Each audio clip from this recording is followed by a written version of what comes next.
উচ্চ জেঠাশীল, জ্ঞান যেথা মুক্ত, যেথা গৃহের প্রাচীর আবুল প্রাঙ্গণ তলে দিবস সর্বরী বসুধারে রাখে নাই খন্ড ক্ষুদ্র করি,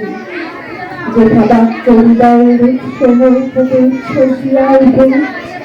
যেথা নির্যাতিত সতী দিকে দিকে ভেসে ভেসে কর্মধারা ধায়, অজস্র সহস্র বিধ চরিতার্থতায়, যেথা তুচ্ছ আচারের মন বালু রাশি বিচারের স্রোত পথ ফেলি নাই গ্রাসী, পৌরুষের করেনি শতধার নিত্য যেথা তুমি সর্বকর্ম চিন্তা আনন্দের নেতা, নিজ হস্তে নির্দয় আঘাত করি কিন্তু ভারতের সেই স্বর্গে করো জাগরিত। নমস্কার।